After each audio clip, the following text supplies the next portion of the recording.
Hey everybody, this is Rydo and we're back with another recording of Hearthstone.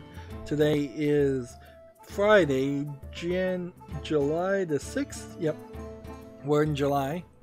We've got a lot of news to do and just a little bit of Paladin and Warrior victories to try to get. We broke our streak on Secret Paladin, so let's try a Weapon Warrior.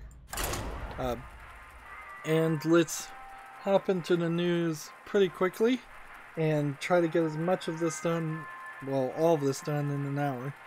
TechRaptor has an article, The Creator's Journey, a profile of the indie action RPG Monmouth by Rat Tower. Rat Tower is a one-man studio working on a one-man show called Monmouth. So this is an article advertising Monmouth from TechRaptor, or it's not as much of an advertisement as a half advertisement, half interview, because I'm seeing a lot of quotes here that they've gotten from the developer. This, I think, is the best thing that any indie developer, game developer can do, is take a written interview or a conversational interview, if you can trust yourself not to go off on wild tangents and spout gibberish or promise the moon. You can take a verbal interview, but written interviews are probably the best thing you could do. It's like, have somebody say, probably they want, the news journalist will want to talk to you, say, I will, if you submit your questions, I'll return them back to you in written form so I can think about them and give you fully well thought out completed things. They may push back on that and say, no, we actually want to talk to you, and then you can just say no until you've gotten better at it. Reporting for duty. You can't do follow-up questions through a written interview, and the conversation becomes pretty single-sided. But I think that's the first thing you should do. That's the best way to respond and get some advertisement out on your game and about your game and about the development. Arguably, maybe some people do start getting pulled in two different directions. Like, I could see the argument that some developers get so tied up about talking about developing the game and loving the process of developing a game that they lose focus on actually finishing the game. Maybe the Yandere dev of Yandere Simulator might be too caught up into the process of actually developing games and not enough in the effort of actually finishing that project. And that certainly would explain his desire every now and then to add more content or add more features when it should have been feature locked years ago. But yeah, interviews I think are the way to go. Maybe do AMAs, but if you can respond to it.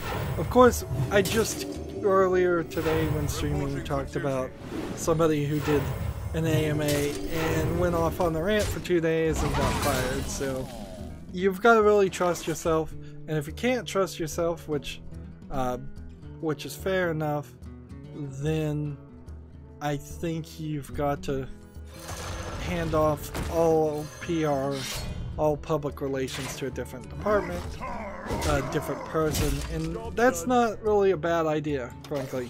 Just have the nerds who are socially awkward program the game, and the very socially adept PR people handle the press conferences. Have a nice little barrier there between the two where nothing can be misconstrued or said wrong.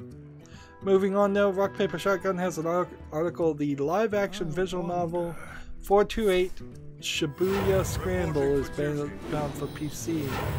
never heard of this game, but a live-action visual novel is slightly interesting. There are full-motion video games already out, but they usually aren't put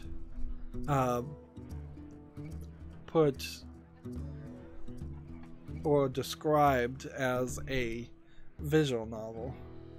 Shibuya, by the way, is like the busiest intersection in Tokyo because it's right near the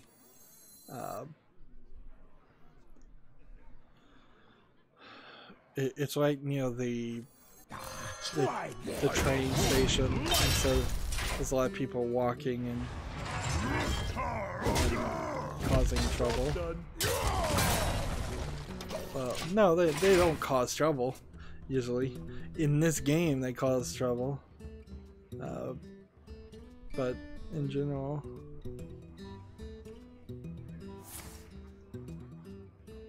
yeah, I'm not sure if this is so much a visual novel as it is more of a choose-your-adventure game. But I'll certainly keep an eye on it. I'll wish list it. 428 Shibuya Scramble. It's going in a lot of different directions with the story. Oh, that didn't work. Well, we need... If warrior weapon doesn't work, let's try warrior in range. Let's see, we already talked about that game. There's a game on Steam called Opus Mortem. And what kind of game is it? Doesn't look like it's animated very well, and every screenshot is the same. It seems like it's some kind of puzzle game where only the smallest sliver of the bottom part actually moves. It might be like a rhythm game or a single-handed game. It says play as death, test your reflexes while trying to redirect souls to their respective destinations. Don't worry if it's a bit hard at the beginning. Every work gets easier with time and experience. Yeah, so this really feels like it's like a one control game. It seems like you just press spacebar on it. Job's done. Trailer is a weird live action trailer video instead of actual gameplay. This game is 10% off for $1.79, and it seems like, yeah, maybe it's best described as a clicker game, or somebody's describing it as an indie reaction game. This is the second game from this developer. The one before this has never been reviewed. Sorry, I just don't see anything in Opus Magnum that interests me. It's too simplistic. Let's play this. It's time for the blood. Next game we have is a game called Garage: Bad Trip. It's an action indie gore violent game according to the tags. And it seems like it's a retro style twin stick shooter according to the video. Top down twin stick shooter with jump scares according to the video. Let's see what the screenshots alone look like.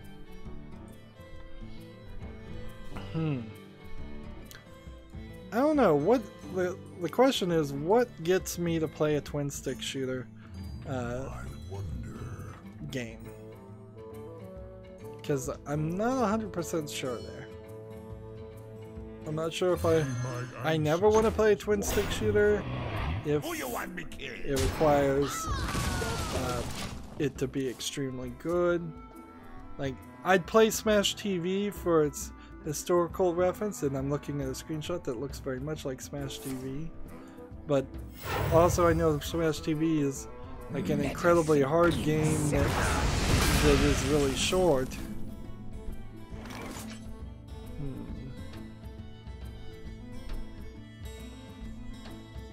Let's see.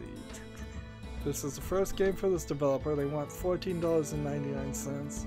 It's rated in for mature according to this. The 3 reviews they have are from websites I've never even heard about. I'm gonna wishlist this game and just keep an eye on it. I'm gonna have to do some soul searching as far as whether I want twin stick shooters in my life or not. Let's see, is this even in English? No, this is a Spanish only game. You don't see a lot of Spanish only games. De Phobos y Demos. So that's sounds like the something of gods. Is it like the wings of gods or something? I don't know, I don't speak Spanish.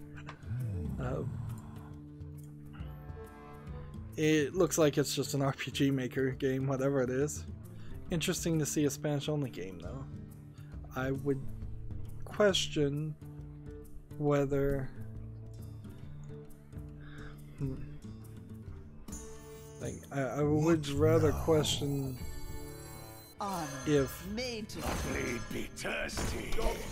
if there's enough of a market to sell games on Steam just in Spanish. Well, also this game is free to play, so that's another thing to think about, I guess. We have a game called WISGR, Wisger. Says it's an action adventure RPG indie game. A game that takes place on the planet Wisger. The darkness emerges, defeated after years of being defeated by the light. A man named Both tries to save the planet that will be ruined. Looking at the animation, it doesn't look terrible, but it is a little blurry in the way it's being shown. Too, they may have added some blur to hide some basic, like, marker drawings. That's what I'd call these. They're missing shading and detail to make them look realistic. Like this. Made to fit. Rush. Defend the gates. This. To me.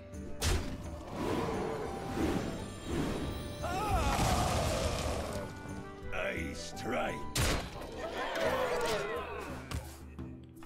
Let's see. Let's get into the screenshots.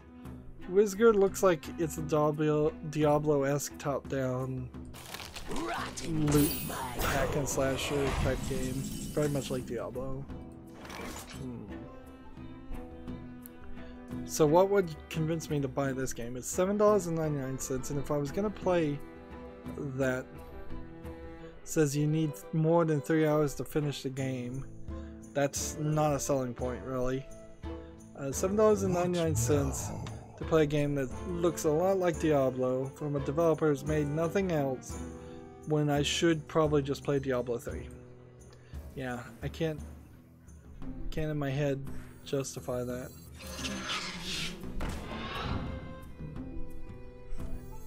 I live to serve the Lich King. Let's do this. So I'm gonna do this. And then like I kinda have to kill this one, or I end here. I'm just gonna end here.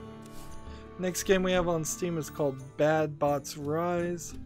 It says it's an early access action adventure indie game. These tags aren't adding anything to it. Evade traps and destroy enemies in a 2D side-scrolling environment.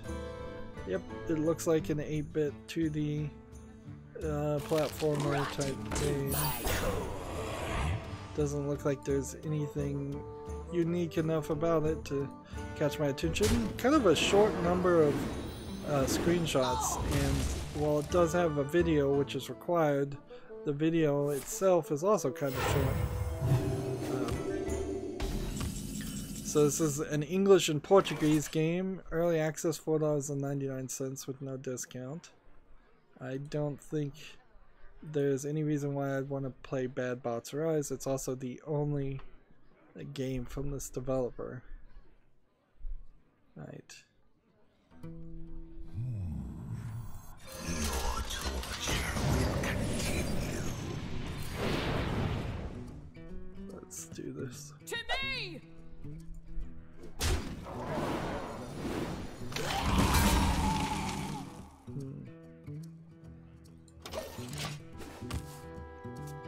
Close that. I've got a game on Steam just called Talk. It seems to be... What's the name of that game? It seems to be the more traditional way. You play... It's not the game of life. Parcheesi, maybe? No. The light has betrayed me. Well, whatever that game is, this looks like a very simplistic board game. It has pegs, 4 players with 4 different color pegs, and cards that you play, and the cards determine where the pegs go around, and I believe the pegs are supposed to go around in a full loop and then land at the final place where they started, basically. Let's see, how much is Talk? Talk is 10% off for $7.19. It's not visually done well. Big question why you would play this instead of Tabletop Simulator, which would give you a lot more of an excuse to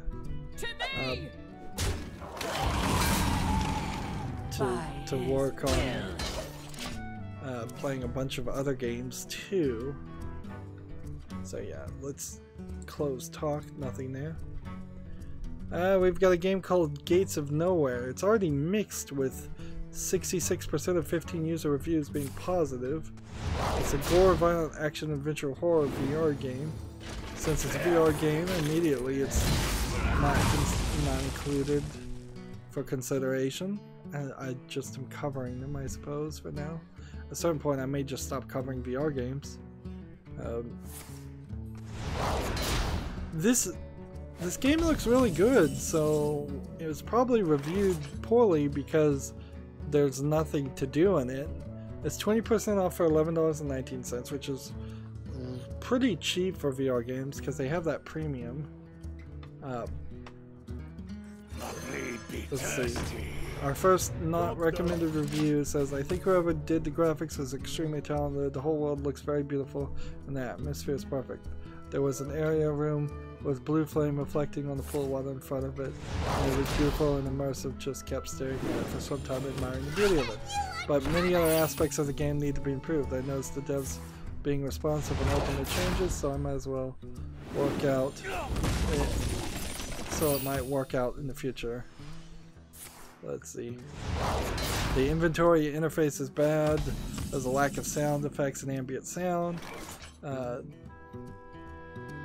There's a lack of game content. A demon comes running at you, you kill it, then you pick up a key for a closed door, you go through the door, and then again demons in the same way attack. Again key. So like a very good looking game with just no programming behind it. Gates of Nowhere. So yeah, I won't be wishlisting that. It's time for a little blood. Next game we have on Steam is called Hue Defense, which looks like it's a tower defense game. Let's see how much it is. 10% off for $17.99. I don't know who these people are joking with these extremely expensive tower defense games. It's ridiculous. Just really, really ridiculous to ask that much for a tower defense game. Okay, so Gamasutra also has that same article about the Guild Wars 2 writers dismissed after a Twitter spat with a streamer. Spat, again, yellow journalism. Very much editorializing. That's, I mean, I don't know. I can only editorialize also, and I think it's more accurate to describe it as a Twitter rant against a streamer, YouTuber, but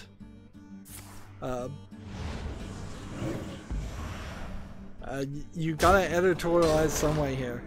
You could have wrote the top as Guild Wars 2 writers dismissed after unprofessional behavior on Twitter. Yes, that's what you do. If you want to keep this unbiased, you quote what ArenaNet says in total. So you go Guild Wars 2's dismissed after quote, and then you quote in the response that ArenaNet said how they described it.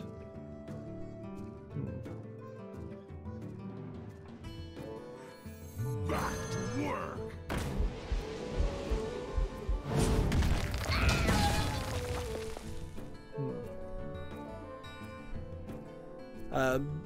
But yeah, Gamasutra is very much kind of it's 100% yes, a pro video game industry website. So they're not going to take it from any opinion other than that. But they do tend to, because they let so many people just put their own blogs on there, they do tend to allow the extreme SJWs to also have a little bit of control. So it's a little surprising to see Gamasutra editorializing here at all, but whatever. I mean, you kind of knew this was going to happen.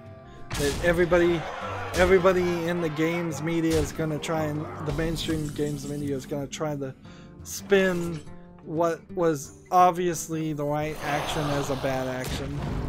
Like, the update here is down at the bottom is Price is concerned about the precedent of the termination set, especially when it comes to the systematic online harassment faced by women in the industry. Crying victim of harassment after you go on a rant and you kind of encouraged other people. You kind of had hoped that your Twitter followers would have harassed the YouTuber because you retweeted his comments and said something snide, which like all of these responses should have never been in public and on Twitter. You should have just ignored them. She would have been better just blocking him if she didn't want to listen to the very legitimate criticism that these streamers seem to be making. She could have just blocked him, muted him. She would have been fine then. She could have continued to be her usual SJW self who sees the world through such a heavily tinted oppression Olympics glasses that she doesn't even see reality. Most of them don't. Like they're so up their own butt they can't even see the world. Let's see. There's a quote here from, I assume, Price. Game companies are generally unwilling to be honest with themselves and about how they're complicit in creating and sustaining that environment. Like, honestly, maybe Price was already on her way out, and this is a way of getting her attention. Like, it could certainly have been that way.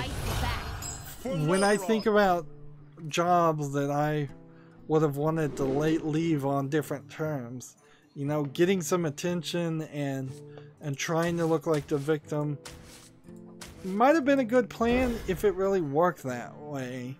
I don't think it's gonna super work that way because most people don't care. particularly future employers. She's, with every statement Price is making here, she is extremely lowering the chances that any other video game company is ever going to want to hire her.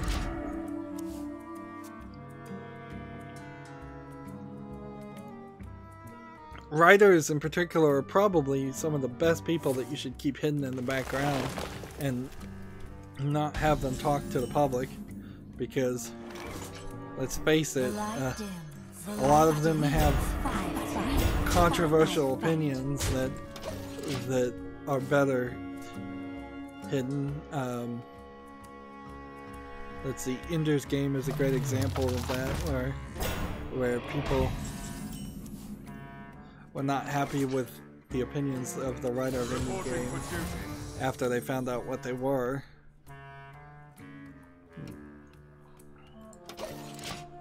Let's see. Here's another quote. Such creatives are perceived as being responsible for the way the game is more than customer support. Customers are basically tying up their employees and setting them on a railroad tracks for angry people to run over. No, Price set herself up. To use this analogy correctly, she tied herself up to the railroad tracks doing an AMA and then let people to be angry. But she's also spinning this as if people are so mad at her and demanding that she be fired and the company is just caving. I think the company is clearly doing it right.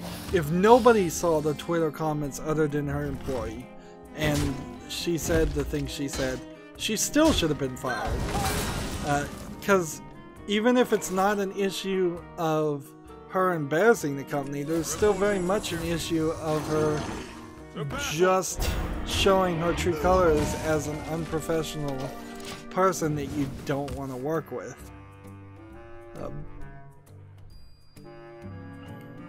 Here's a great one.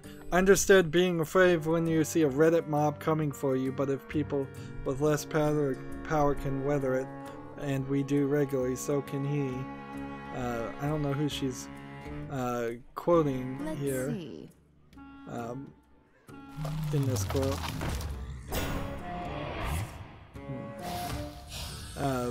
I assume this is Price in this quote and not the other employee who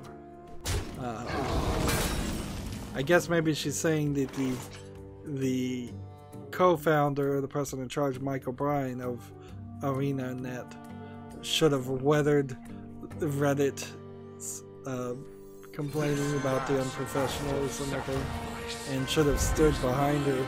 This employee who's only been working for a year and brought all of this on herself. Ridiculous. That was wild. I fight. I fight. A grim destiny. A grim destiny.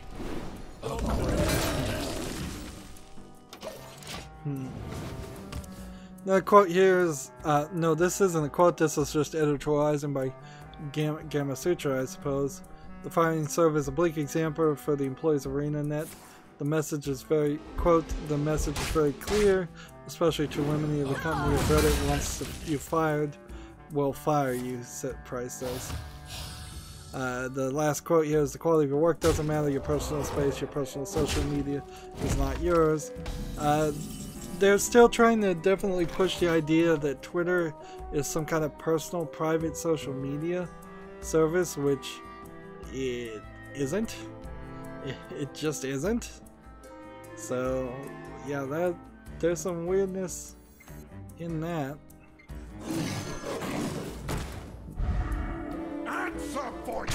Like, there's literally no way to make Twitter be personal.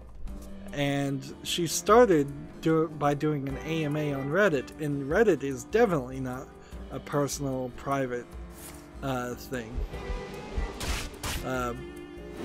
Let's see. Your personal social media is not yours. You're on the clock 100% of the time. She was probably salaried, so she probably was on the clock 100% of the time. At least you can make that argument. We own you. You're not allowed to be yourself. You're not allowed to get frustrated. You're not allowed to have your own space to breathe. You're not allowed to be public embarrassment. Like the only way we're going to get some of the hostility out of the internet and the world today is to encourage and put social pressure on people to not feel completely 100% safe to make themselves look really, really bad. And Price certainly made themselves really, really bad. What's interesting about this Gamma Sutra article, which is kind of a follow-up to the story, is you don't see the other employee saying or getting quoted here. I think he's learned his lesson to keep his mouth shut, maybe, at least for a little while, where Price is literally just losing it and still ranting, and probably be ranting for weeks and weeks. And honestly, it's a good question as far as a news journalist. At what point do you drop the story and stop giving a platform to Price and letting her own comments just continue drama and make it worse? I think for me, and as far as the video game industry effect here, the story is done. Like, Price, as an employee who got herself fired by being extremely rude and SJWE, and going on a rant on Twitter, like, now that she's no longer an employee for a game company, and until if she ever becomes an employee for a game company again, her comments, opinions don't matter to me, because they really don't matter to the game industry. So I can, if I see any more news stories about her talking, I'm gonna have to heavily evaluate whether those stories need to be repeated. Moving on, that was Gamma Sutra. Gamatsu, which has an article, The Nilki and the Legendary Alchemist, has more details now about the town building flow. Like most Japanese games, they are just trickling out information about their games. Nilki and the Legendary Alchemist is coming out for the PS4, Switch, and Vita in 2018 in Japan. Seems like no word yet if it's coming out anywhere else. Silvermoon shall not fall. Glory to the Sindora. Join or die. Let's check that. And check that. We have a game on Steam called Welcome to the Pool Hall. Looks like it might be a VR game. No, it's early access, 30% off for $3.49. It, for the most part, looks like an asset flip. It would be kind of weird to make an asset flip that's trying to be a pool game. That's kind of all that's here. This says Welcome to the Pool Hall, but it's basically an empty box of a room with a bar that has no alcohol or mirrors or anything behind it. Like, it has a antler mirror or something, like the cutout of a deer head in a mirror flowing behind it, and that's it. And there's one jukebox in the corner. There are no well, there's some stools, yes, I see them. There's no tables, there's no details at all. So why even spend time making the 3D environment when you're gonna only kind of half do it? To Northrend. Winter is here. Let's see. Evil will be purged. You know, I should have just attacked with that, and then I could have won. Played. Victory or death. Remember, kill the loss. Can't win them all. There we go. Yeah, Welcome to the Pool Hall, early access, $3.49. total garbage game as far as I'm concerned. Let's see.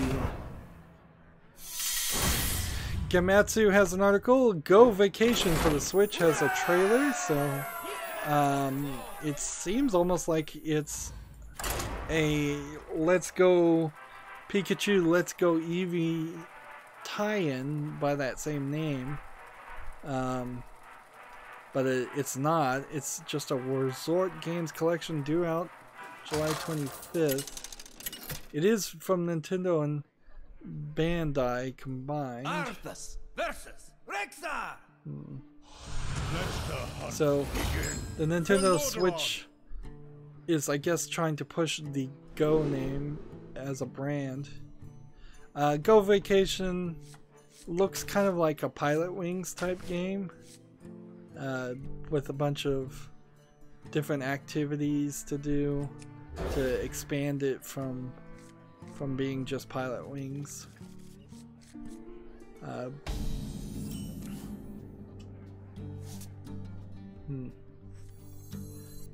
I guess it's slightly questionable how many of these events and actions are just going to be small little examples of the Joy-Cons and their abilities.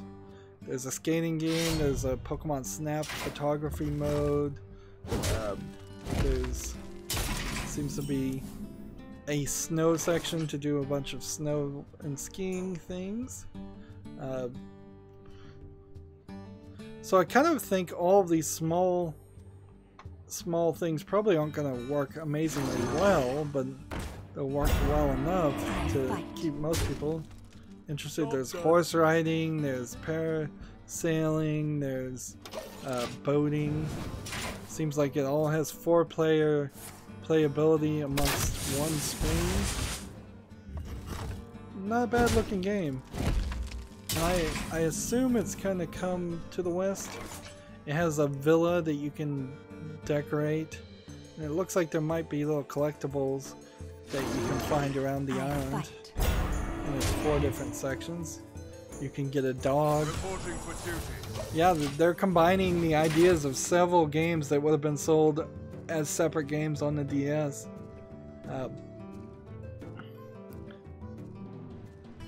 They basically made a vacation game where you would never want to leave your vacation. Let's see. Like marine and mountain fishing with 30 species of fish, 40 types of animals to photograph, find boxes with rewards dropped by plane. Go Vacation looks like a game that could be an unsung hero if you were a parent. Get that for your kids. It's probably not going to be controversial. PC Gamer has an article, our highest review scores of 2018 so far. Let's see, Luminous Remastered, Yoko Islands Express, Moonlighter, Bloodstained Curse of the Moon, Cultist Simulator, Super Mega Baseball. Cultist Simulator in particular was a game that they would not shut up about on PC Gamer, and I'm pretty sure they were getting paid to promote it a lot. Pillars of Eternity 2, Swords of Ditto I don't think is a game anybody really needs to play.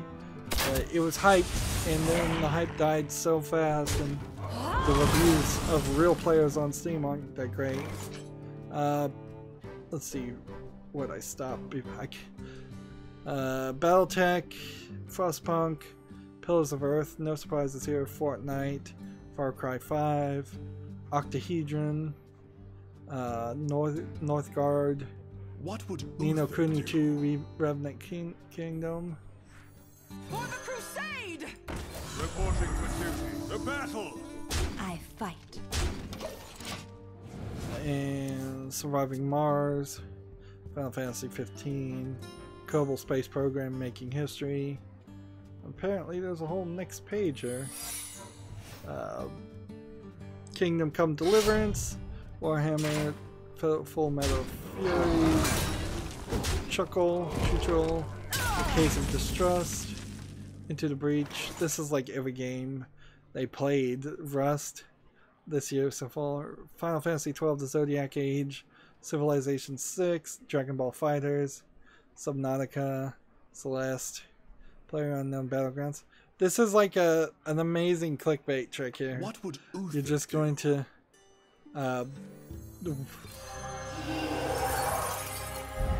like you're just gonna constantly have eyes are open. The battle. Have a list going of every game you've made and then say, well, these are the top reviewed games. Some of the reviews they're giving are 78%. That was like they needed to get it down to a top 10 in one page. Yep, that was a pointless article. We've got a game called The Island Combat on Steam. The name seems generic. Interestingly enough, watching the trailer, the graphics look good. The thing about asset flips certainly is that now if you put in enough effort, things can look really, really good. And arguably, this game is on par, if not better, than PUBG in graphics. And who's to say if it plays that well, it really doesn't kind of matter how well it plays or what it looks like when you're talking about a game like PUBG, because it's where the player base is, and the player base is clearly on Fortnite Battle Royale. This is another game that's English and Portuguese Brazil. Maybe Steam did something to push and like My duty is to the king. maybe they pushed the thought of Portuguese developers publishing games.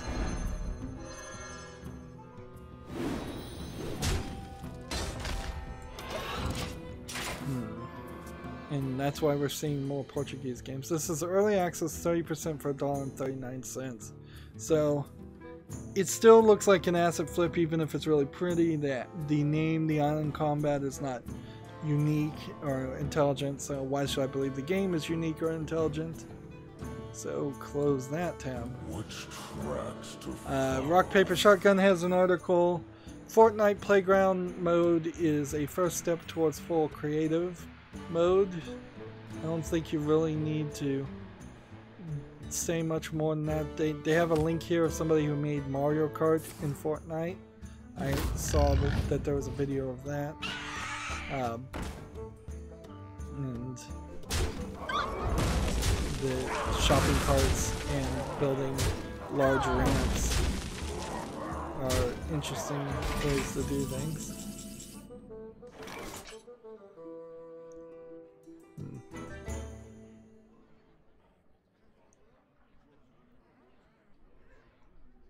Let's see.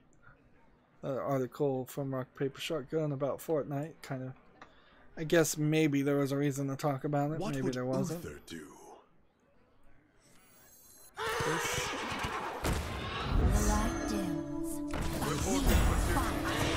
Kill that. My turn. Gematsu has an article. Asterix and Obelix XXL2 Remaster and Asterix and Obelix XXL3 have been announced for the PS4, Xbox One, Switch, and PC. They will launch November 29th, I believe. I've never heard of Asterix and Obelix.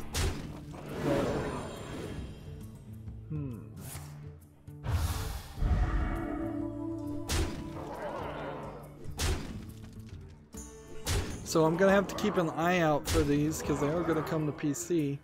All I'm seeing is one screenshot, and it seems like it might be an open world 3D adventure game, a la some of the Nintendo 64 games. Super Mario 64, I guess, might be a good example. Although I don't think it actually is a great example compared to some of the Banjo-Kazooie games. Yeah, Asterix and Obelix XL3 is coming out late 2019. So I need to see if maybe asterisks in Arthas versus 1 Anduin. is out and what the difference between the regular version and XXL is. I need to do some research. And usually I don't have to do research. Usually the articles tell me something. Moving on, Gematsu has an article, Etrian Odyssey X Adventures of Tharsis Classic Trailer. Let's see. Let's look at this trailer. This is a Atlas RPG that I think, yeah, it's coming out for the 3DS August 2nd in Japan. It's a little surprising that they're still slowly trickling out some things for the 3DS. But I imagine what the case is that there's still a considerable number of games that are in development for the 3DS, and as long as those stop are still in development, Nintendo will continue to support the platform. Repent! Repent!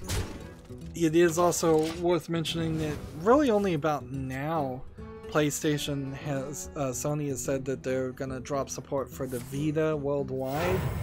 So a lot of Vita games or games that were in development for the Vita actually could be just getting ported really quickly and easily to the 3DS, and Nintendo might experience a bump in 3DS games more than there normally would have been as people migrate from the Vita to the 3DS. Although that would be a really dumb thing for anybody to do. It's clearly smarter at this point that if you need to pivot your platform away from the Vita, which would be pretty expensive, you should definitely immediately pivot it to the Nintendo Switch. Or get away from portable consoles altogether. A lot of people are pivoting Vita games to just the eShop on the PlayStation Store, or even Xbox in the rare occasions. Let's see, did we already cover the PC gamer version of this story? Guild War 2's writers fired following heated Twitter exchange with streamer. Again, more yellow journalism and editorialization here, saying heated Twitter exchange. From what I've seen actually reported, there literally was a criticism response that Price didn't respond to, and instead went on to a rant. So I don't know if there was much of a conversation there. Somebody responded to something you said, and then something Price said, and then Price decided to go on a rant. That's not a conversation. Yeah, that is not a heated Twitter exchange. And it seems like PC Gamer is mostly just reporting what was said to Kotaku and The Verge and Eurogamer.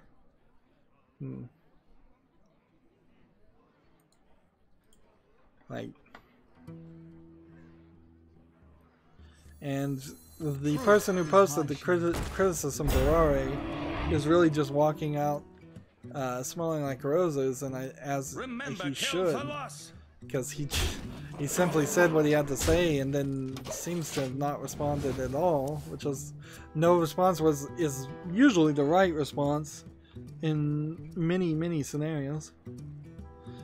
Game Sutra has an article. Todd Howard reminds developers, we can do anything, period. We just can't do everything.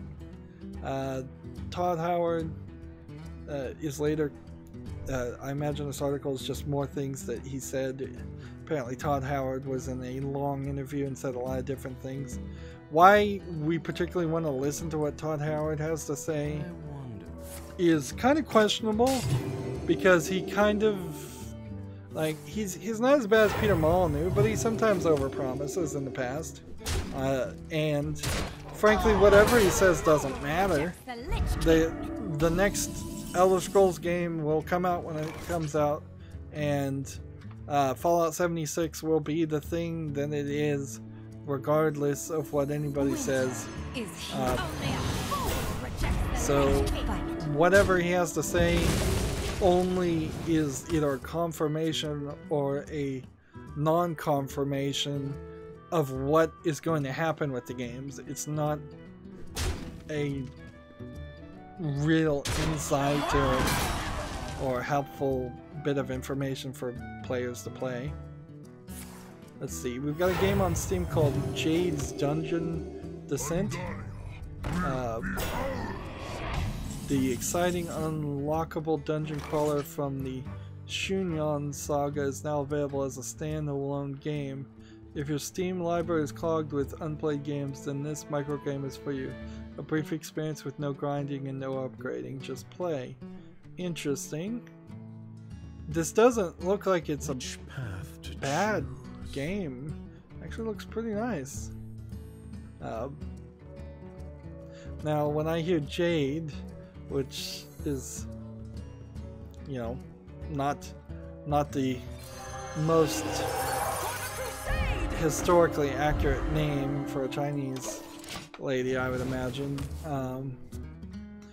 When I hear the name Jade, I'm thinking of Jade from Jackie Chan Adventures cartoon. This is not that. This is just a Chinese girl that seems like she's in a dungeon crawler brawler with some combo moves when you're fighting bosses, but also top-down fighting. Doesn't look too bad. It's in English, simplified, and traditional Chinese. It's $1.99. The thing I would want to go here is look at the developer and see if they've got this other game. This Shunyan Saga. Shunyan Saga is on Steam, but it's from a different developer, and it's rated very positive from August 8th, 2017. 90% of 131 user reviews. Which path to choose? So I'm in a weird place now where I could spend $20 for Shunyan Saga and do the whole story, or I could do the simplified cutout of that game. Which path? That's a very interesting thing. I'm gonna see if maybe I could My duty is to the king. get both of those games and play them and do a back-to-back comparison. For the king. For the skirt. Act now. Join or die.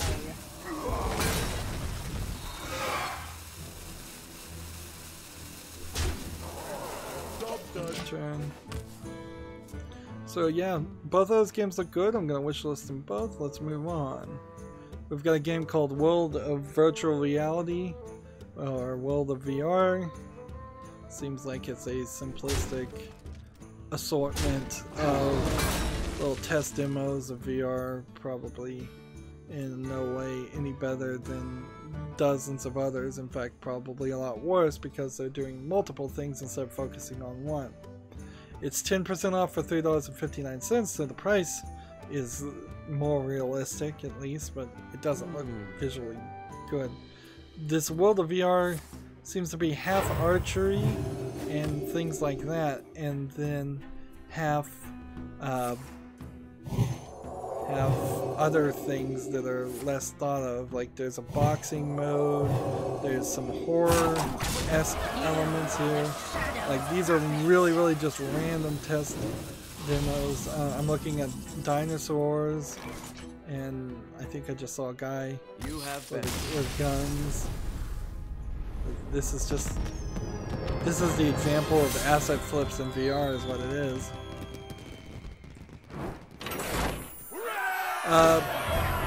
I know the Amazon Prime Day doesn't happen until the 16th, but Prime Day sales have already started. Not Prime Day sales, but Prime Day giveaways have started. So if you can get to them and watch the videos and enter in the contests, you might win something. You are competing against a lot of people. Certainly. Rock, Paper, Shotgun has an article, Best PC Gaming Deals of this week. Let's see what it is. They say Shenmue 1 and 2, Sonic the Hedgehog from the Humble Store. Where was Shenmue 1 and 2? From a company called Voodoo, V-O-I-D-U.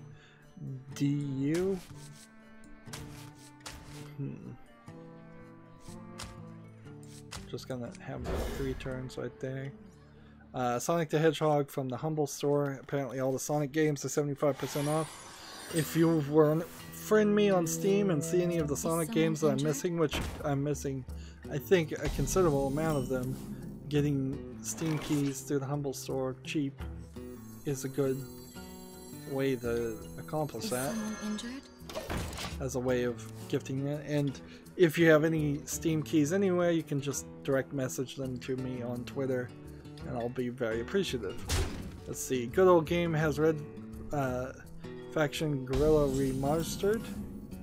I would applaud Rock, Paper, Shotgun here, at least not focusing on one specific place to get these games and actually looking for the best deals. Although I might argue that this Voodoo company might have been paid for product placement. Dead Cells with a code from Voodoo. Some of these have codes. You can get the Logan HD digital movie. What does that have to do with games? This was PC gaming deals. There's a 4K TV that you can get in the UK, and Google Pixel 2 you can get in the UK, and Blade Runner on Blu-ray, and Insert Coin is apparently a nerd TV clothing sale that's having a sale because it's their birthday as a company. Right away. Do my thing. Let's see. The Drop Mix music gaming system from Best Buy is on sale. I'm not sure you'd really want to buy that. Twitch merchandise is half off for all US citizens because of the Prime Day stuff. Half of these sales are not gaming related though. When you're buying a TV, maybe you could stretch it to that, to include that, but Tortola, preserve us! Do my thing! Not really. I don't think I'll be looking at too many articles like that. We already talked about the game Black Dream. We already talked about Me in Dungeons. Open Space 2D is an awful looking game. Asteroid Clone, $5.99. We can close that real fast.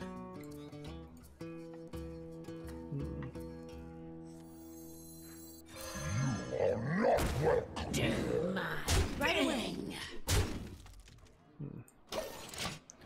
Gematsu has an article. Island for PC English version launches this summer. The Front Wing visual novel gets a release window. Let's see. Front Wing will release the English version for Island for PC via Steam this summer. The company announced at Anime Expo 2018. And if you ever wonder why there aren't too many games announced at E3 that are anime-esque, it's because Anime Expo is only a couple weeks later and you'll get much better coverage there. So, this game Island, it apparently has the English already in it. Looking at it, it's your standard anime girls, drawn nicely by what I assume is a real Japanese company with real Japanese animators who put quality into it. And It's in English and Japanese, visual novel. No tags for sex or anything like that, so maybe that doesn't exist in this one. Not 100% certain that this is a dating simulator, or if it's more of a story about surviving on an island, or just having an adventure on an island.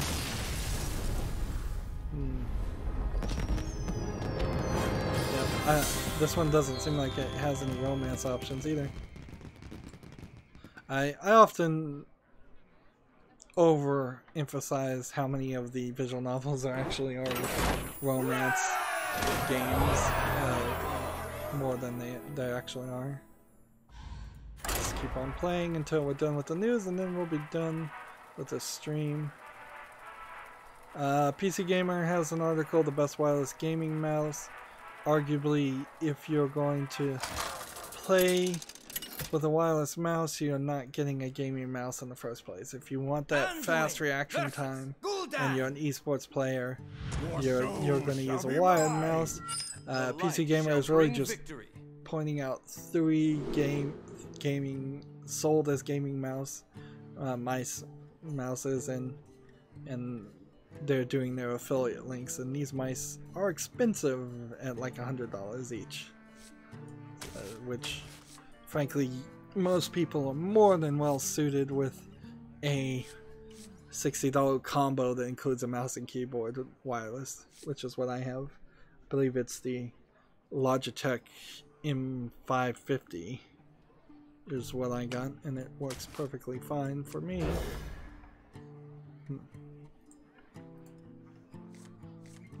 Let's see.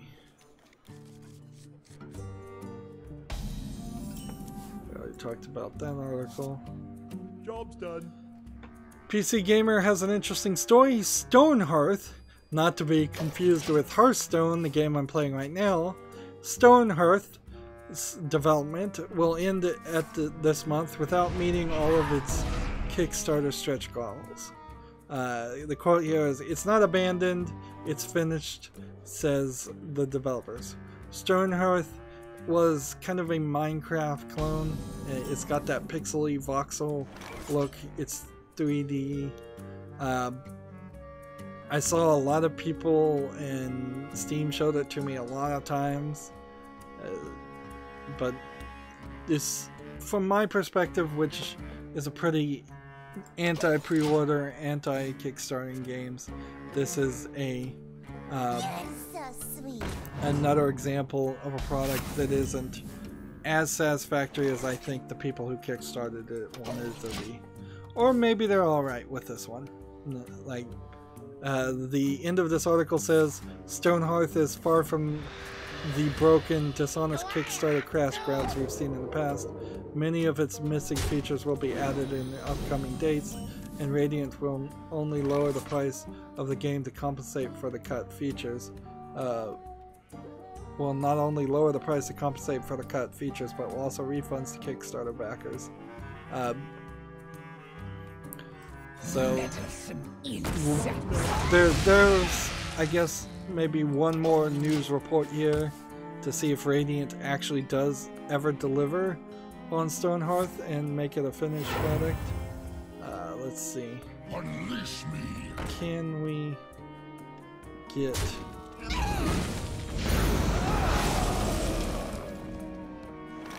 Can we find the Stonehearth right now reviews? Like, Stonehearth in general is very positive at 82% positive for 4,344 reviewers, but in the last 30 days for 115 reviews, 66 have been positive, so it's down to mixed reviews instead of very positive reviews, which is a bit of a loss. It's labeled as an early access city builder sandbox building. Interesting question. If your game is labeled as early access and then you come out of early access, do you automatically lose that tag that says early access, or do you have to go in there and remove it manually? Can you not remove it at all?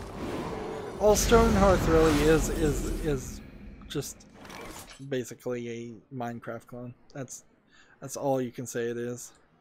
And I don't know how you add things to Minecraft faster than Mojang adds things to Minecraft to out Minecraft. I don't have a clue how that happened, how you could do that.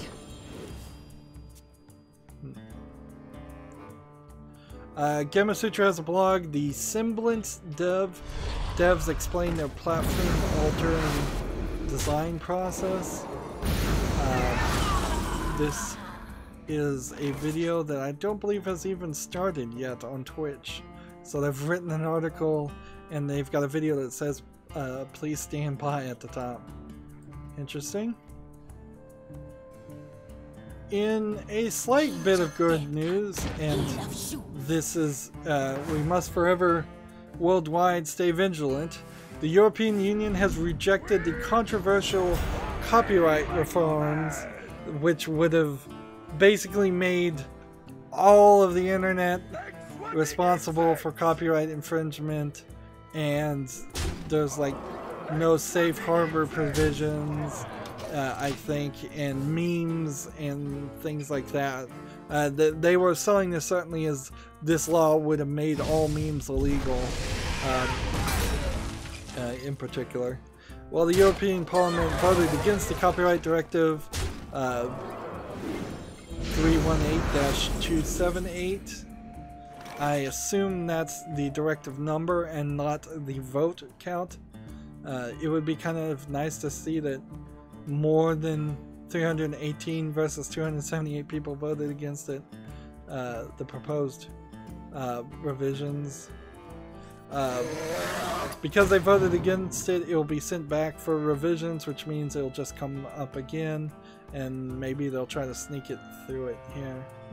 A lot of this law felt like it was specifically designed to just hurt Google and other American internet companies more than anybody else, and it would be used as an excuse to let politicians censor the internet to their own whim more and more. But yes, just like net neutrality, it's just another fight that we have to stay vigilant with until representatives all around the world realize that they can't get away with this kind of stuff. And in a weird way, a lot of these things probably are bits and pieces of what the TPP, the Trade Partner Program, was going to be, and they're just trying to, you know, slowly get one piece passed in one way, slowly get one piece passed the other way to better the richest of the rich people and disadvantage everybody else. Gamasutra has a blog, a better architecture for Unity projects. I guess if you are a Unity programmer, that might be useful. Honestly, in my own programming, I could probably do some better standards on labeling things, and just a architecture and a design guide and style guide. Like I could probably get a lot better at that if I was going to be a programmer day in and day out. My code is not sloppy, it's just not always the most consistent in its labeling, and because it's not consistent in its labeling, it's not consistent in my head the whole time. Oh. Moving on, PC Gamer, Terry Kavanaugh's next game is a Roll the Bones roguelike called Dicey Dungeons.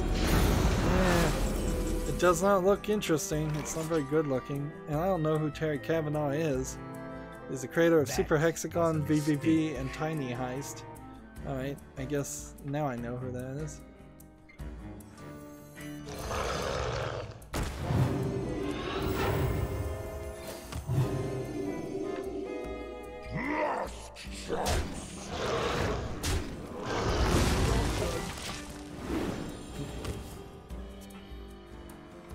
Yeah, I guess I don't really have anything else to say about this. We'll probably see Dicey Dungeons when it comes out, and I'll probably not be interested in it then. PC Gamer has an article. A new Galaxy in Turmoil trailer shows off Star Wars Battlefront inspired gameplay. So this is one of those PC Gamer articles where they're referencing a much bigger known game to advertise a much lesser known game. Kind of rather dishonestly. So the game they're talking about is Galaxy in Turmoil. It has really nothing to do with Star Wars Battlefront. I think, while I'm reading the second part, it says Galaxy in Turmoil was originally meant to be a revival of the cancelled Star Wars Battlefront 3. So it's like a fan project trying to make Battlefront. The plan went astray in 2016 when they received a cease and desist. So this is one of those games.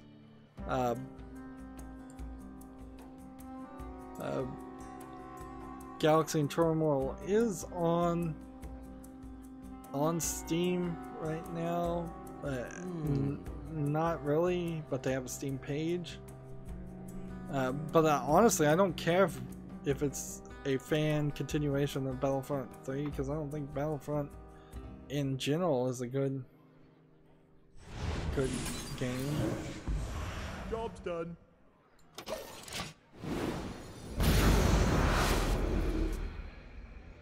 We have a game on Steam called Take Care of the Paperwork, and it's a single screen, kind of just MS Paint graphics. I wouldn't even call it MS Paint graphics, I'd just call it extremely simple graphics of mostly text.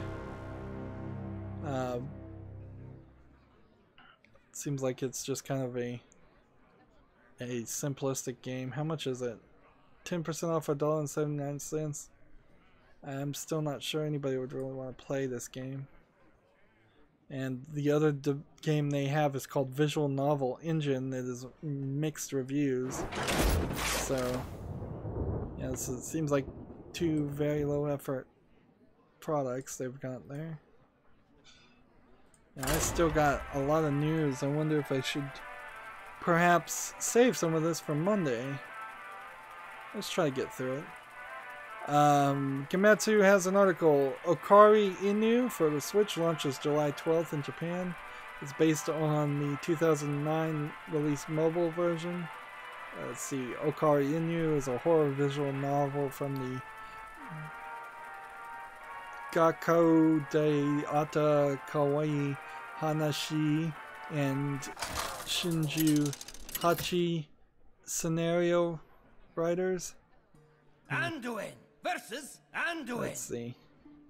The light shall is there any bring talk victory. here if this is going to come smiles upon the just. to the West? I just have one screenshot here, so I don't even know what this game is. Half of Gematsu articles are like that. Maybe I should be a little bit more vigilant and intentionally only talk about the Gematsu games that are going to come to the West, or at least have a little bit more detail on them. I've been skipping over articles written by companies and only really filtering out direct publishes from what's on Steam.com that go to Steam pages. If I started looking at other articles, I could probably reduce some of this news that's frivolous. That's something to think about this weekend. Also, this weekend I'll be updating my router, and hopefully that doesn't turn into a nightmare. Gematsu has an article. Tactical Soccer RPG Gambare Super Strikers launches July 26th for PC, later in 2018 for the PS4, Xbox One, and Switch. It's kind of interesting that this game is starting on PC, but it has a Steam link, and so I'll wishlist it and keep an eye on it. The graphics don't look very good, to be honest, but it does look like it was designed to be for something like DS, and it might be a better experience than other things, than similar games. PC Gamer has an article, The Witcher Netflix series, release date, confirmation, characters, and everything you need to know. Let's see if we can find a release date. It's coming either in 2019 or 22. That's hardly a release date. Let's see. No, this is clickbait. Just total clickbait. They're asking people who work on the series these questions, and I don't think they're getting any response, really. So I didn't go through that whole article, but it struck me as not one that's actually going to give you the information you want. Right away. PC Gamer has an article, Far Cry 5 patch adds a photo mode. Okay, good. They're still sort of supporting Far Cry 5. I think Far Cry 5, like Far Cry 4, and probably maybe even Far Cry 3 are still games that are fine for me to play, but I'm not sure there's really a great reason why I'd want to do that. Isn't there a Far Cry Primal? I think I'd prefer to play that one before playing Far Cry 5, and I probably want to play 4 because I think that's the or 3. 3 might be the right one to play. Actually, I think that's probably the best of the 3. Your Gamer has an article, Sekiro Shadow Dies Twice promises a thrilling evolution of the Souls format. And then there's a long article here. A lot of hype, building up hype for the sequel to Dark Souls. A game that really doesn't probably need any hype built up for it. Let's do this. Right away. Your Gamer has an article, Stalker Battle Royale game, Fear the Wolves, that's the name of the game, Fear the Wolves, has Steam Early Access release dates. I think I saw this game, Fear the Wolves, and it just kind of looked like another Battle Royale-esque game that... Glory to the Sindora! Since you're calling it a Battle Royale game, it's just going to be a matter of are other people playing that. Because if nobody else is playing it, there's no point in getting into it. So I'm not even going to bother trying to wishlist that game. I could do this and it would kill the people, but that's not what I want to do. Do my bidding. Right away. Let's see. Gamasutra has an article called Launching a Successful Indie Game in 2018, The Moonlighter Story. And this is just the developer of Moonlighter basically patting himself on the back. Just basically a blog. Gamasutra has another blog, Designing and Building a Robust, Comprehensive Achievement System. I was going to skim over this article, but I'm not going to read it right now. It might be interesting to see where a developer's head is as far as achievements. Because certainly you can go in different directions there.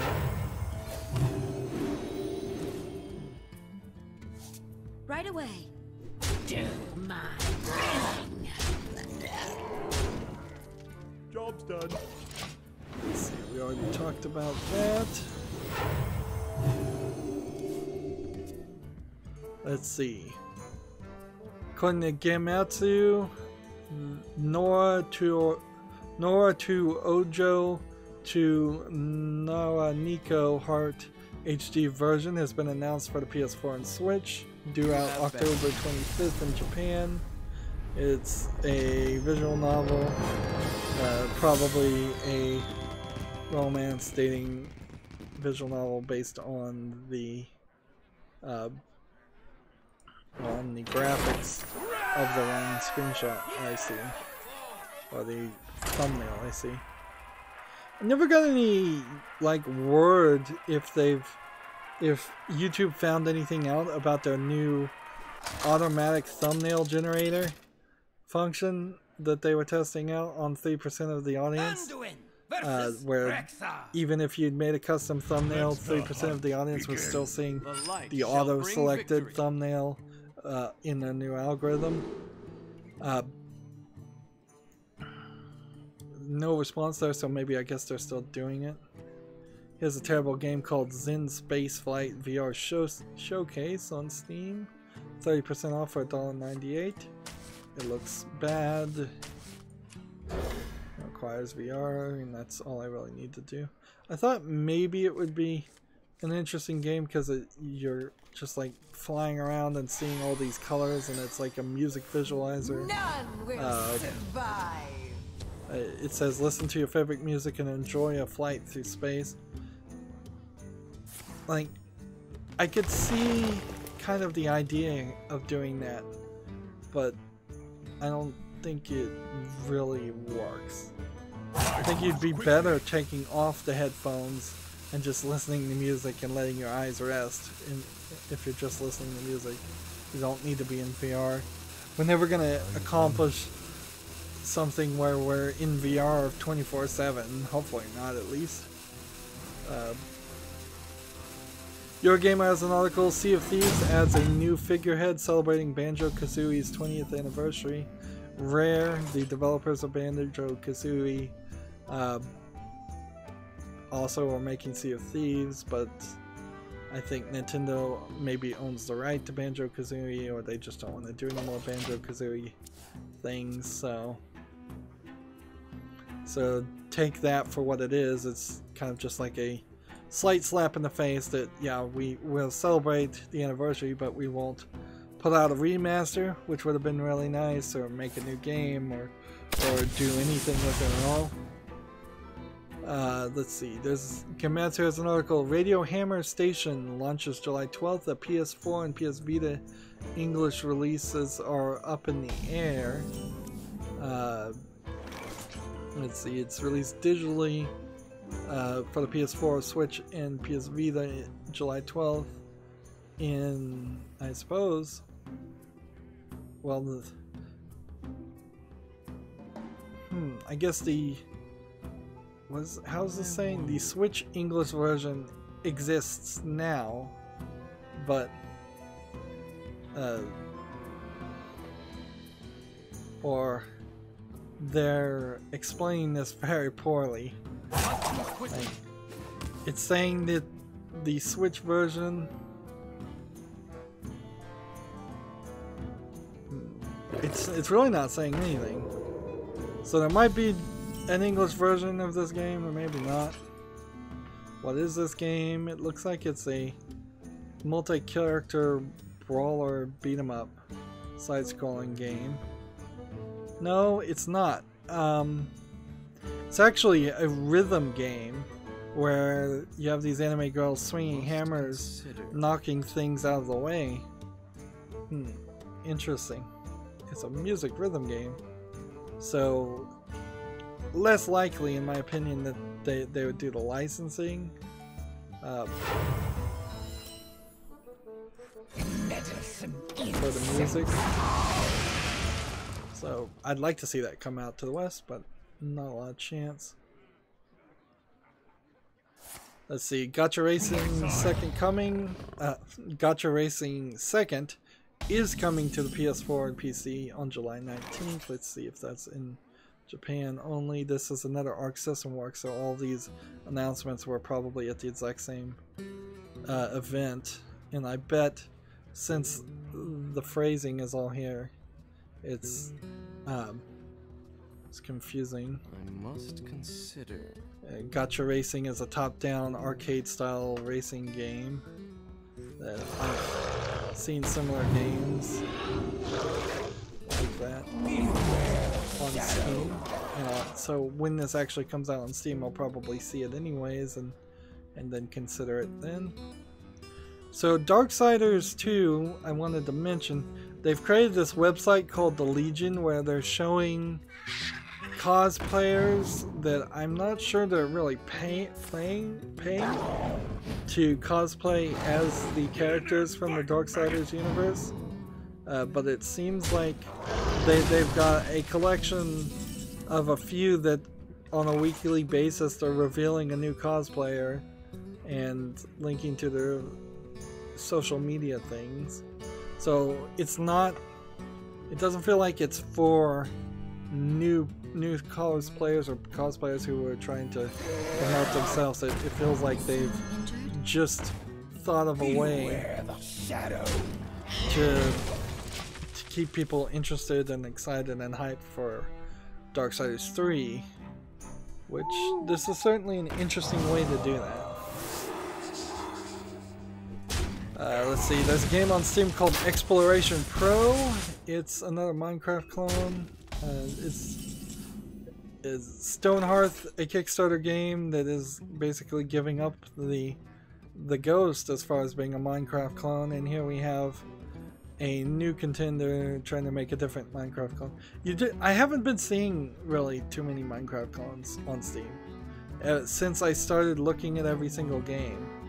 So I probably missed out on that phase. I wouldn't be surprised if I did, which is fine by me. Gamasutra has an article, Disney's Moana production assets are now available to the public. They're to be used for computer graphics research, software development, and educational purposes, but game developers might find the newly available packages useful for their own use. The first asset package is a cloud data set, which contains realistic clouds that can be used for examples and volume rendering research, movies, and game productions. The second package includes Moana's island scene and was apparently chosen to be available to the public because its contents represent some of the challenges encountered in typical production environment. So Pixar, Disney wants better animation, and they don't want to pay for animators to be better, so instead they'll just throw out their assets and hope that people will work on it for free. Right away. The assets are licensed under the Creative Commons Attribution Share Alike 3.0 license, meaning devs can share, copy, and adapt the contents even commercially, but I think they have to submit back any changes they made and share those changes also, which is something a lot of people don't want to do. Eurogame has an article, Game, which is a video game company in Europe, has a No Man's Sky pre-order bonus that lets you wear the Xbox One logo on your head. Why is this article coming out now? I have no idea, because No Man's Sky has been out for a very long time. I guess this No Man's Sky hasn't come out on the Xbox One. I could have sworn it had, but whatever. That's really just a terrible article. Advertising game. The shadow's puppet. You are not welcome. Beware the shadow. Right away. Let's see. Gamasutra has an article. 505 Games partners with Ovo Sonico to create new IP. I don't know if I know either one of these companies. Let's see.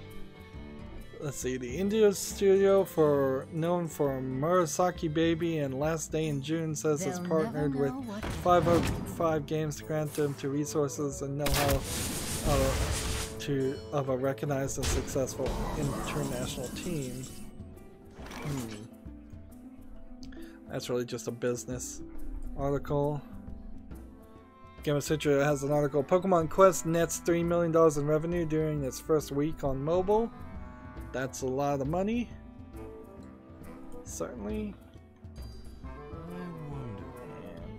Awaken, my children.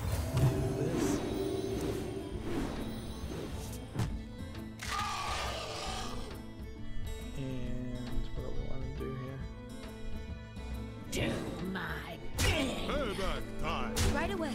Just take the victory.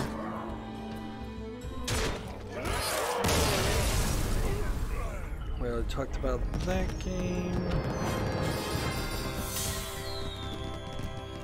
Gamatsu has an article, Dragon Marked for Death launches this winter. This is an interesting looking JRPG. It's kind of got that Disgaea animation style. It's really weird anime, even for anime type fashion, at least. Let the hunt begin. The light What shall kind of bring game victory. is it? It's an RPG. It's coming out for the Switch according to the tags. And I'm watching the trailer. Trailer is showing me a flat 2D image. I don't know if that really is the game, though, or not. That may have just been a loading screen. Now it's showing me intro animations that would be cutscenes. Show me some real gameplay, come on. I know this is a Japanese trailer, but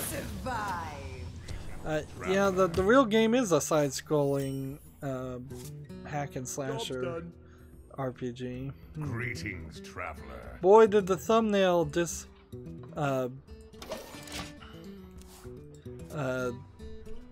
distract me on that one. Thumbnail makes it look like it is a full 3D game, and it just isn't. So I don't think I'll probably want to play Dragon Marked for Death. We'll see if it comes out to anything besides the Switch anyways. Rock Paper Shotgun has started talking about the Caligula effect overdose, which has been talked about by like Gamatsu for several months now. So there's definitely a big split between the Japanese companies, or the more Japanese focused company reporters, and the Western reporters, and when they get around to things. Caligula Effect Overdose is kind of a Persona 3 game. It's headed to the PC in early 2019. It's a Persona-ish JRPG is how they describe it. It's an interesting visually looking one because everybody has either white or gray or red in their clothing in most of the images you see. And the fact that Persona's makers don't want you playing Persona on YouTube might open the door for streamers like me to play the Caligula Effect and say, well, this is close to that idea and we can see what this is about.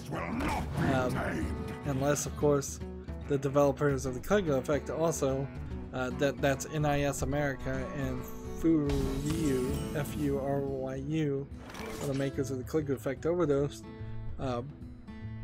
So if they take down or Content ID a lot of videos, although at this point, somebody Content ID my videos doesn't really matter, like, because I'm not monetized anyways. I'm slowly growing still in subscribers.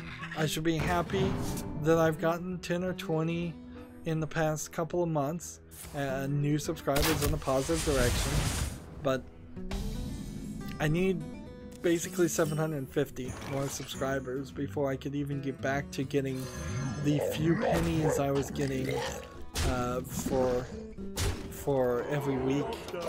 It's worth of work. PC Gamer kind of has an editorial here. Battle passes are replacing loot boxes, but they're not necessarily a better deal. After a year of awful loot box practices, a new wave of cosmetic focused season passes are taking over, and I think that's certainly going to be part of the industry trying to just trick people. Is like, oh, we don't have any loot boxes, we just have these battle passes and these cosmetic things that we're going to try and convince you to buy.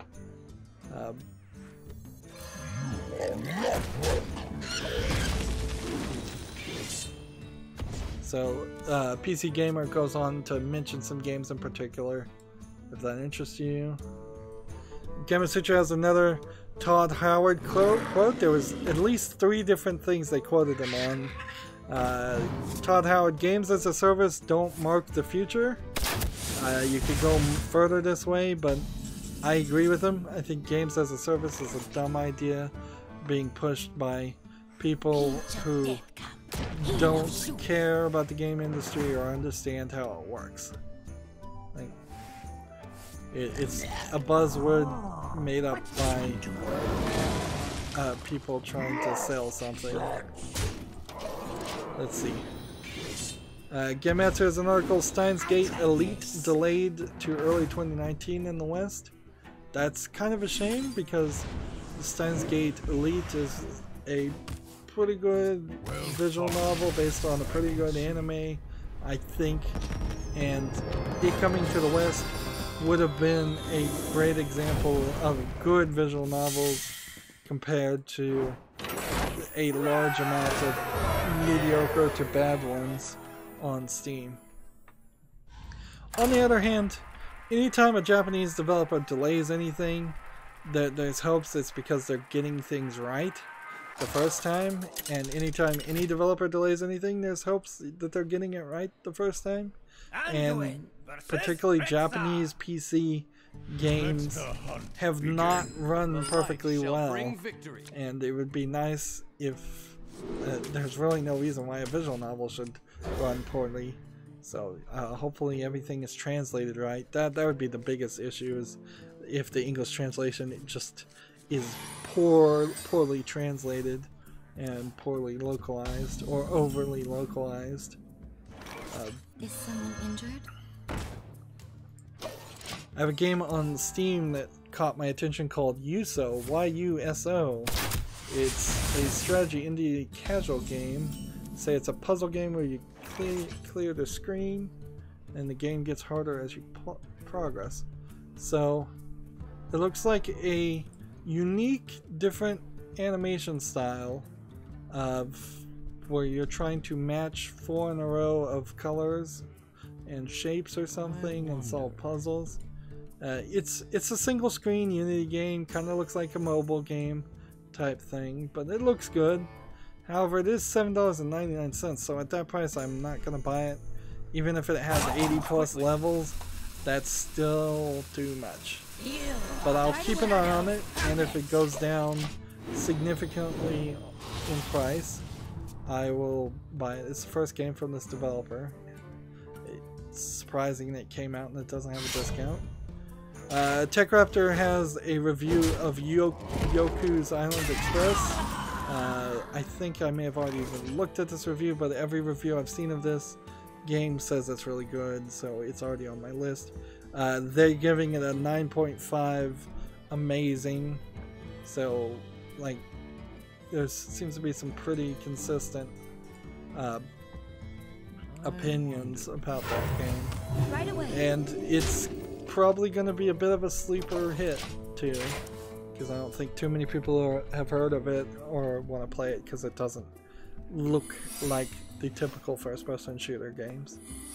Gematsu has an article, The Princess Guide is coming to the West for the PS4 and Switch in early 2019. Princess Guide is a trailer. What kind of game is this? I want to say visual novel, but I bet it's a JRPG. I must consider. Let's attack Right here away. first. Your weakness betrays you.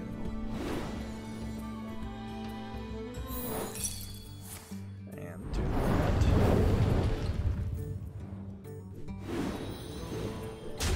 Oh,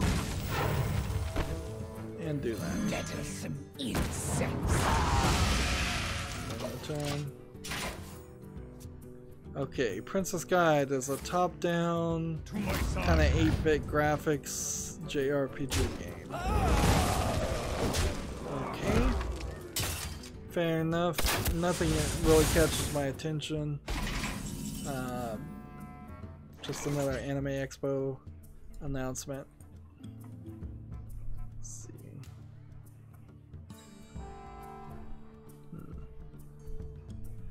There's no information in that article, so I don't need to talk about that.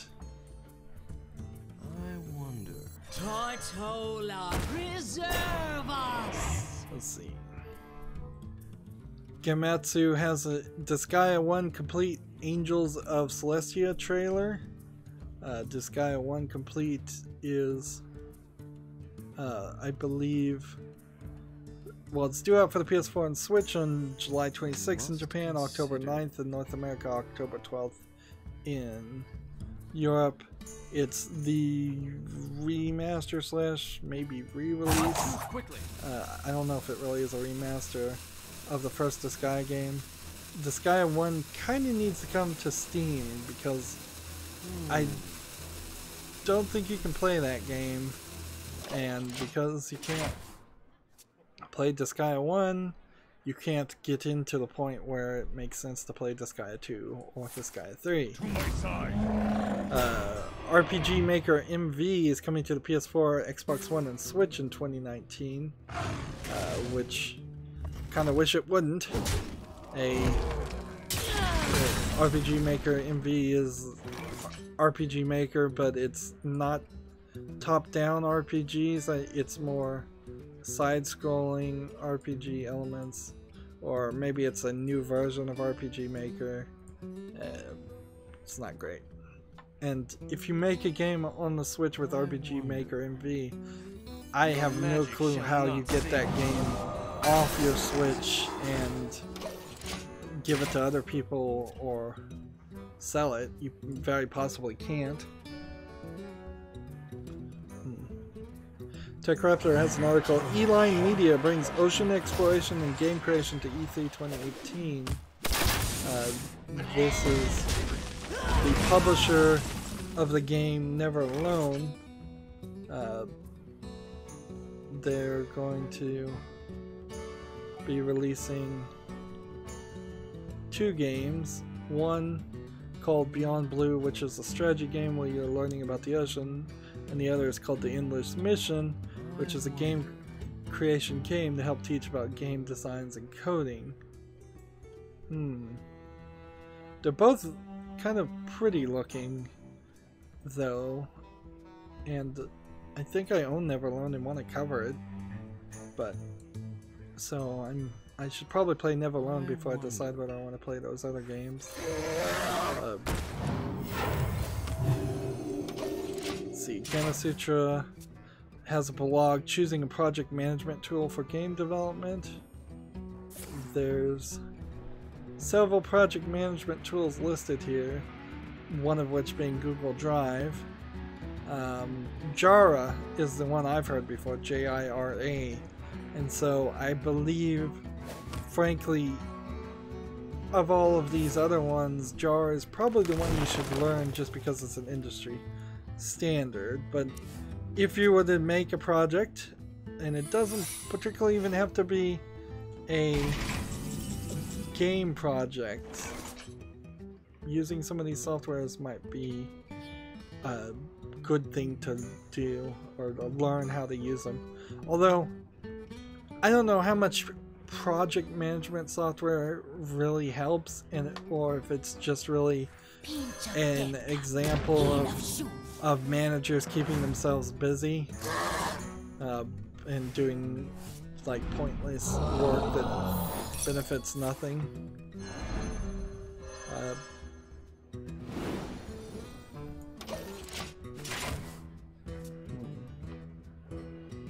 Like, I'm not sure you really need management software at all, or if it's just a way to keep a manager busy behind the desk instead of actually talking to employees.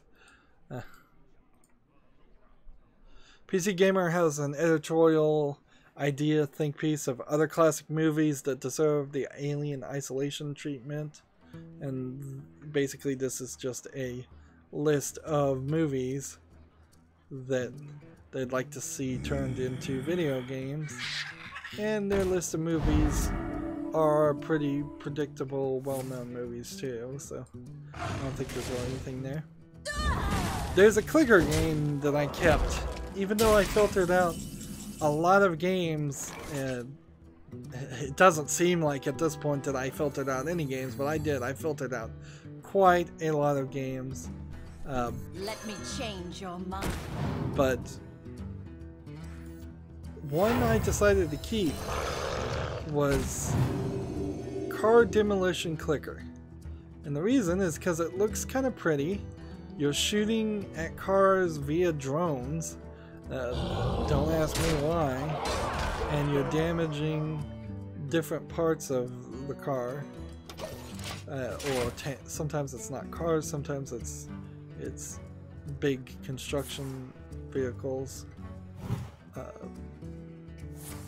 Kind of interesting looking. 21 achievements, 10% off for $6.29. That price is way too expensive though. I'm not going to pay. Frankly, I don't think I'd pay more than $2 for a clicker, if even that much. But it is rather pretty.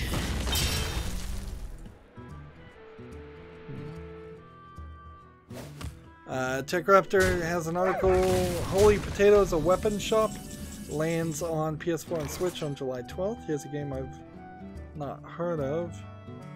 Let's see, it's available on Steam, and it has mixed reviews right now amongst 15 reviewers, but it's mostly positive, 73% of 676 reviewers in total. Pinch of death cup, heel of shoot, obey. I can't do that. Be reborn in the earth! What kind of game is this? It's a management casual funny game. It feels like it's just a shop manager game, and I've seen way too many of these. I don't know why I'd particularly want to play this one.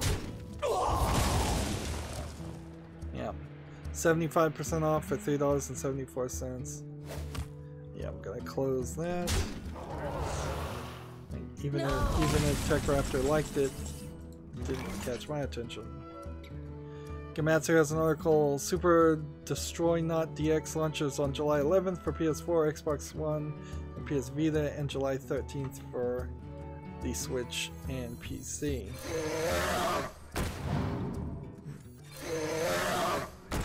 Revenge. And it's a retro space shooter of some sort. It looks like it's a direct clone of not Arkanoid, but an arcade game that started with a C. Shooting. If I could remember the name of that game.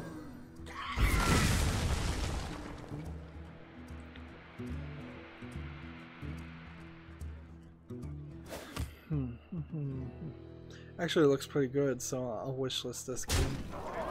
Keep an eye on it. Super Destroy Not DX.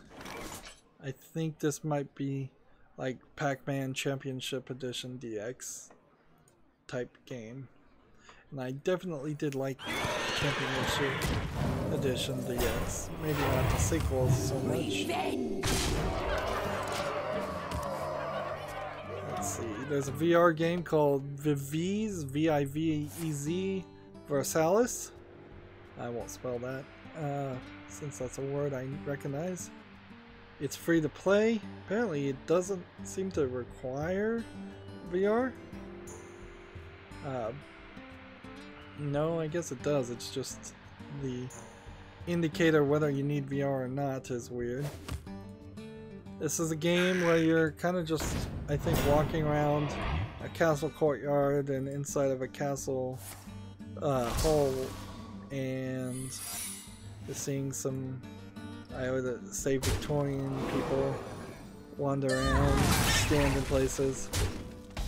It's probably a good hour-long visual experience, and that's probably all it really is. Let's Let's see.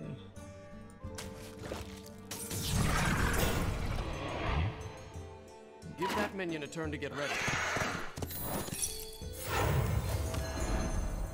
Job's done. Good, send this back for 10.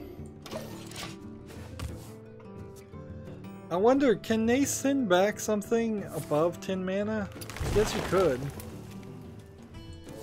Make it impossible to play.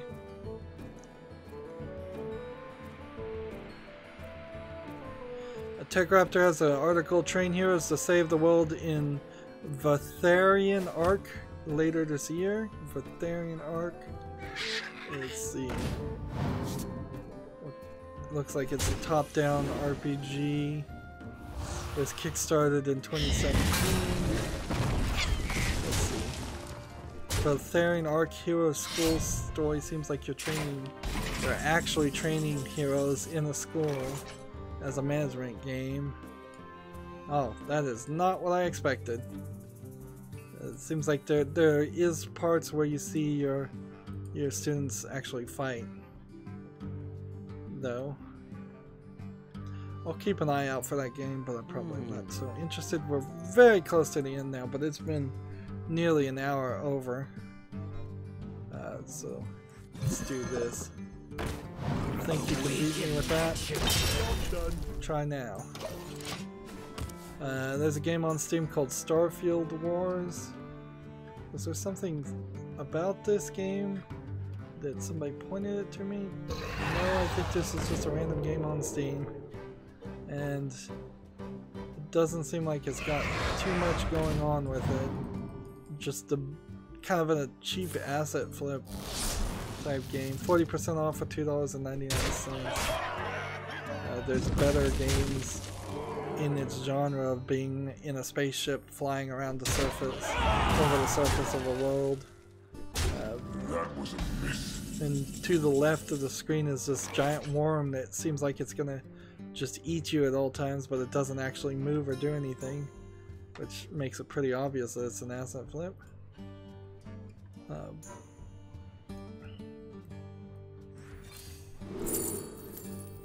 Let's do this.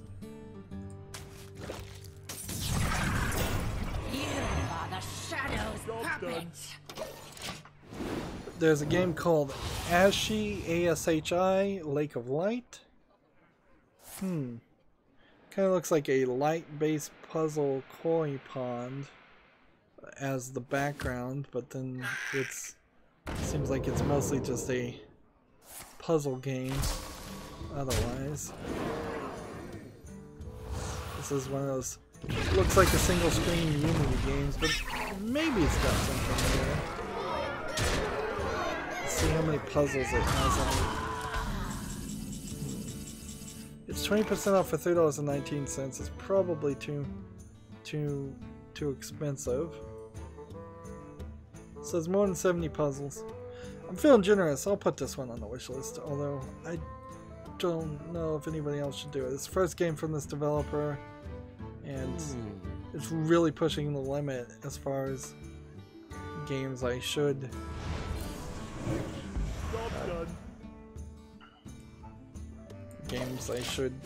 cover and games I shouldn't. Gamasutra has an article, Never Ending Story. Ubisoft's keen to move away from finite gaming experiences. I heard this reported from several different places. There's nothing really odd to take away from that. Ubisoft has wanted infinite games that keep on going and going, and you can put microtransactions. That's kind of what games as a service is, so they're just phrasing it in a different way. So no real surprise there. Here's another article that we didn't even get to. PC Gamer accused of scamming in a Reddit thread. The Counter-Strike Go streamer Phantom Lord, who I've heard about, so he's pretty big. I think he's like the biggest guy. Threatens to sue the moderators. Vargas threatened to sue the moderators over a post alleging that he is scamming people with a new Go skin site, which this was also Phantom Lord. Yes, he was the guy who earlier this year sued Twitch over a suspension of his account in 2016 and was then countersued in turn, is now threatening legal actions against the moderators of the live stream fail subreddit. So yeah, Phantom Lord is a mess. He seems to be litigious. Let's see if he wins any of these lawsuits. That's where I remember his name from, come to think of it. Moving on though, that's really not news. Some streamer somewhere is causing trouble. That happens every day. The Final Fantasy 15 mod lets you play as the Power Rangers. I wanted to mention this one, so I've had this article open probably a little longer than I normally would. But you can wield the weapons. So if you're into Final Fantasy 15 and you have nostalgia for the Power Rangers, which is not entirely impossible, that's interesting. It's an interesting mod. You're gonna feel probably rather out of place, though. I don't think the mod changes the rest of the universe, so I don't think you're fighting putties or whoever the bad guys that they usually fight and nowadays are. Yeah, I just see Power Rangers running around Final Fantasy 15 fighting giant dinosaurs and riding chocobos. Arguably, I'm not sure I even like the fighting mechanic of Final Fantasy 15 at all. So, with or without the Power Rangers mod, I don't think it really improves it. And I'm on the Humble Bundle site. And what bundles? Let's just go ahead and reload this. Like, I still very much feel like I'm not ever gonna have another game bundle. The DRM free sale is still going on at the Humble Store, so if anybody wants to buy a game at the Humble Store and send those Steam codes via Twitter, direct message to me, that would be super helpful. But as far as actual bundles and the discounts you were getting there, I think all of that has just moved to Fanatical. There's the subscribe and save thing. The monthly subscribe and save bundle, and that's all they're talking about. And I decided to move my Twitch page in the other direction. Hey, Twitch muted the audio on one of my videos. What do you even do there? Appeal muted audio. That was one of the things that I wanted to question about Twitch, is just how do I deal with some of these with the content ID mess. And it felt like maybe I was getting away on Twitch with a lot more and content ID. But now we see something. And see, this inherently is going to be a problem. If there's not a specific tab to show me all the muted audio videos, and this is like the first, yeah, there's no telling if this is the first one.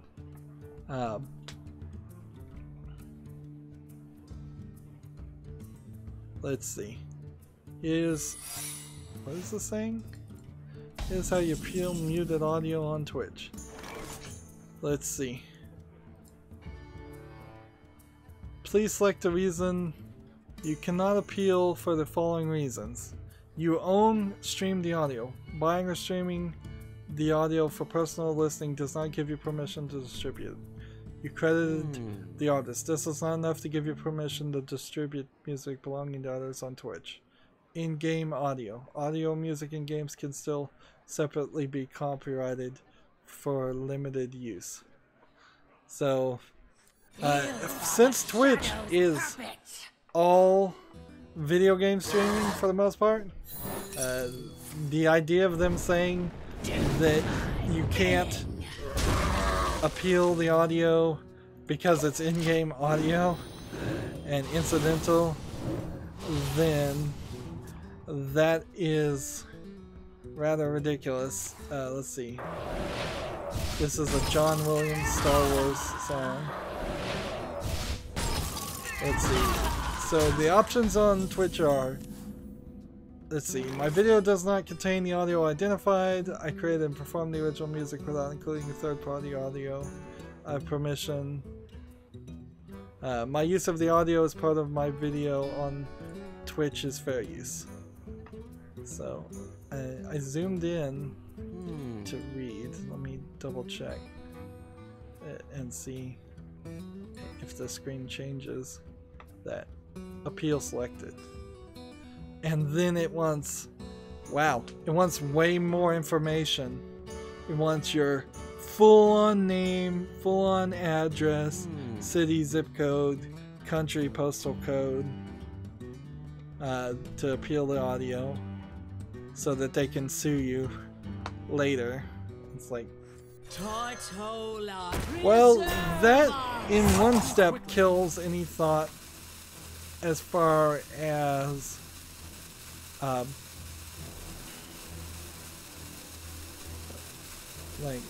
I don't know, by the way, if I can even download these videos from Twitch. That's a thought too. It's like, how do you download? How do I download these videos back off of Twitch and save them myself?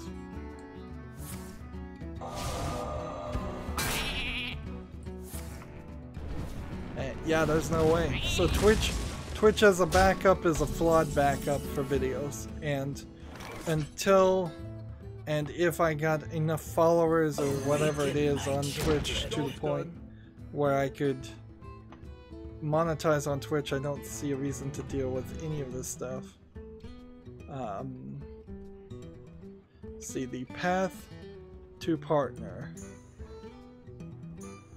Stream for 25 hours, stream 12 different days, arrange, average 75 views.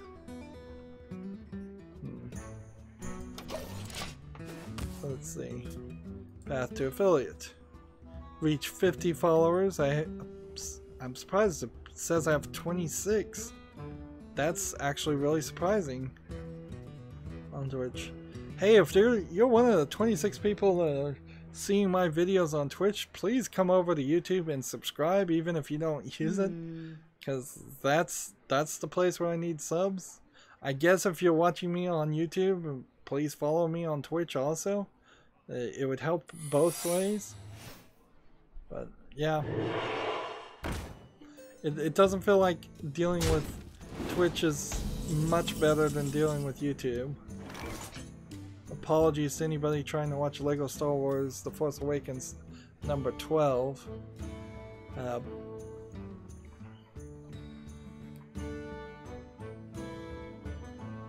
Let's see. I wonder. And I think at this point we are close to being done, so I'm back to just my Twitter feed. This will be our last game, and that'll be the end of the stream.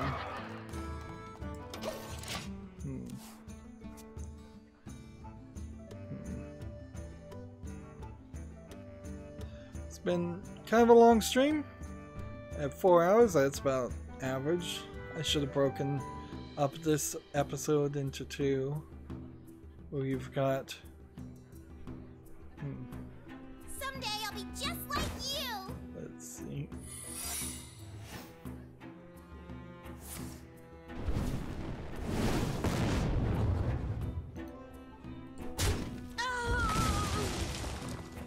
So scrolling down.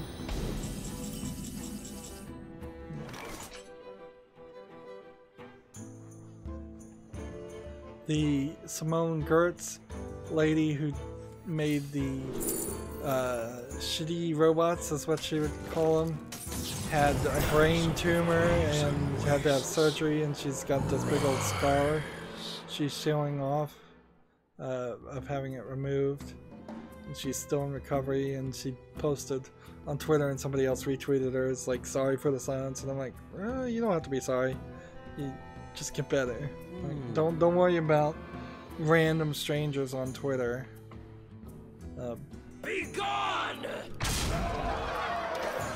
Like, get better for yourself. Don't care about random people. Apparently a game called Deathmark is coming to the West. We'll talk about that on Monday. Code Realize is coming to the West. The side-scrolling adventure game Ghost Parade is coming to PS4, Switch, and PC in 2019. All these announcements are coming out right on Friday. I don't know why. Maybe it's Anime Expo is releasing more of that. The two people from Giant Bomb went to Anime Expo. And they were invited by Crunchyroll, and they did a panel. Really didn't say anything or do anything interesting. I mean, what were they really going to do? They really don't know anything about anime. They just have been...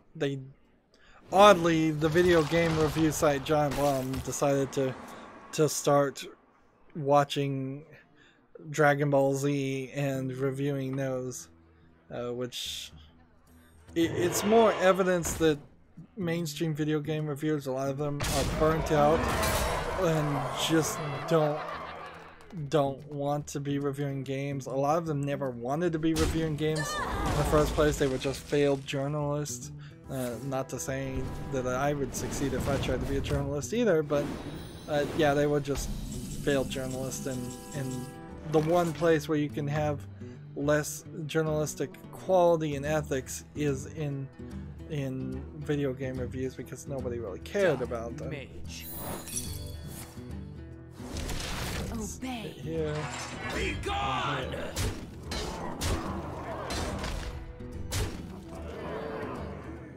See, following Revenge. Fate Grand Order International releases, Sony Aniplex hits 1.8 billion revenue according to Gamma Sutra. I don't know what that particularly has to do with video games. Like, I didn't know Sony owned the Aniplex. Planet Coaster has some DLC, and let's just double check that we got all the data quests done. Is there a reason for me to sit here and scroll down my feed looking to see if there's any bit of information left to say? Like 3 hours ago, Hearthstone episode 946 aired. We're almost to 1,000 points. And I'm just scrolling down here. I shouldn't be scrolling. I should just wrap up now. Like, there's nothing else that's gonna be said. I'm just seeing probably the same articles I saw when I scrolled a while ago. Yep. 5 hours ago, Darksiders 2 Definitive Edition aired on my channel, episode 37. Yeah, what I'm seeing now is old stuff anyways. So yeah, there's nothing new to say. That's it for this stream. As always, I ask you to like, share, subscribe, comment, and watch every second of my videos. If you want a friend or follow me on any social media sites, there's a whole bunch of links down below in the description box. And if you want to support me even further, I'm asking people to friend me on Steam and gift me a game. Thank you for watching. Have a good evening.